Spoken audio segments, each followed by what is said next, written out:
ডাকসু নির্বাচন এতদিন পরে, এত বছর পরে একটা ডাকসু নির্বাচন পেয়েছি। সেই জায়গায় নির্বাচন কমিশন কতটা লেভেল প্লেইং ফিল্ড তৈরি করতে পারছে আমাদের প্রার্থীদের জন্য, সেই বিষয়টা নিয়ে এখন পর্যন্ত আমি একটু নাখোশ। এবং যেহেতু বিলবোর্ড বা ব্যানার টানানো যাবে না, সেই ক্ষেত্রে আমাদের হ্যান্ড লিফলেট বিলি করতে হবে এবং অনলাইনে প্রচারণা করতে হবে। অনলাইনে প্রচারণা করতে গিয়ে যেভাবে আমি বিভিন্ন গ্রুপগুলোতে টার্গেট করে, বিশেষ করে নারীদেরকে, বিশেষ করে ভিন্ন মতাদর্শের মেয়েদেরকে টার্গেট করে স্লাট শেমিং করা হচ্ছে, বুলিং করা হচ্ছে, তাদের নামে মিথ্যা প্রপাগান্ডা চালানো হচ্ছে। আমাকে যে বুলি করতেছে সে আমার প্রতিদ্বন্দ্বীর সমর্থক। তো এই জিনিসটা কিভাবে মানতে পারছি না আর কি।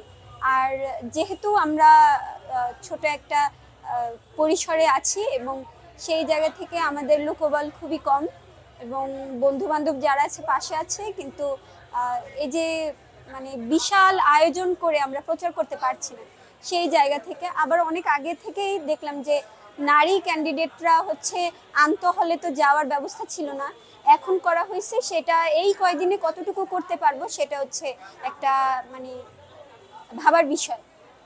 আবার আরেকটা বিষয় ছেলেদের হলে আমরা ঢুকতে পারছি না, গেস্ট রুম পর্যন্তই। বেশিরভাগ হলই কিন্তু ছেলেদের হল, তো ছেলেরা স্বাভাবিকভাবেই তারা আগায় থাকবে ভোটের দিক থেকে। আমি কেন্দ্রীয় সমাজসেবা সম্পাদক হিসেবে দাঁড়িয়েছি এবং আমার প্রতিদ্বন্দ্বীরা বেশি সবই ছেলে প্রতিদ্বন্দ্বী, আর আমি একমাত্র নারী এই পদে। তো আমি মনে করি যে আমার ক্ষেত্রে লেভেল প্লেইং ফিল্ড তৈরি হয়নি।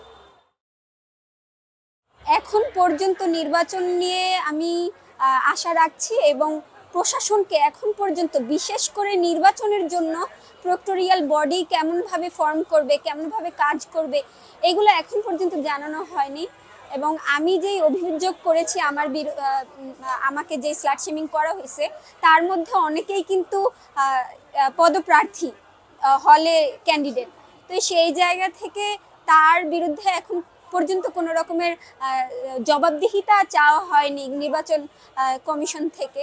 সেই জায়গা থেকেও আমি হতাশ এবং মনে হচ্ছে যে আমরা যেই নির্বাচনের দিকে ধাবিত হচ্ছি, এই নির্বাচনটা সুষ্ঠু করতে যত দ্রুত সম্ভব নির্বাচনের ফলাফল যেন ওই দিনই দেওয়া যায়, সেক্ষেত্রে আবার ভোট কেন্দ্র যেন বাড়িয়ে নিয়ে আসা যায়। যেমন আপনারা জানেন যে 40,000-এর মতো প্রায় ভোটার, তো একদিনে কেবলমাত্র 8টা কেন্দ্রের মাধ্যমে 40,000 কাভার করা সম্ভব না। সেই ক্ষেত্রে দূর দূরান্ত থেকে যারা অনাবাসিক শিক্ষার্থী ভোট দিতে আসবে, তাদেরকে প্রথম ক্ষেত্রেই নিরুৎসাহিত করা হচ্ছে কাইন্ড অফ, যে একদিনে সিরিয়াল ধরতে গেলে তো আবাসিকরাই সকাল থেকেই তারা লাইন ধরে যাবে এবং তারা ভোট কেন্দ্রে এসে একটা অনাবাসিকদের জন্য একটা নিরুৎসাহিতর মতো একটা পরিবেশ তৈরি হবে।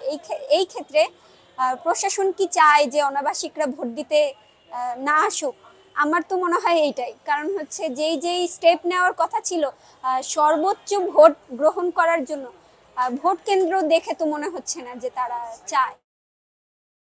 আমি মনে করি যে শিক্ষার্থীরা গণ অভ্যুত্থানের পরে তাদের ভালো মন্দ বুঝতে পেরেছে এবং কারা তাদের জন্য এই পর্যন্ত লড়াই করে আসছে, এবং সেই জিনিসটা যেন আমি যদি তাদের কাছে পৌঁছে দিতে পারি কোনো রকমের বাধা ছাড়া, সেইটা আমার মনে হয় যে আমি যথেষ্ট মনে করি যে আমার জেতার চান্স আছে এবং আমি আশাবাদী হতে চাই।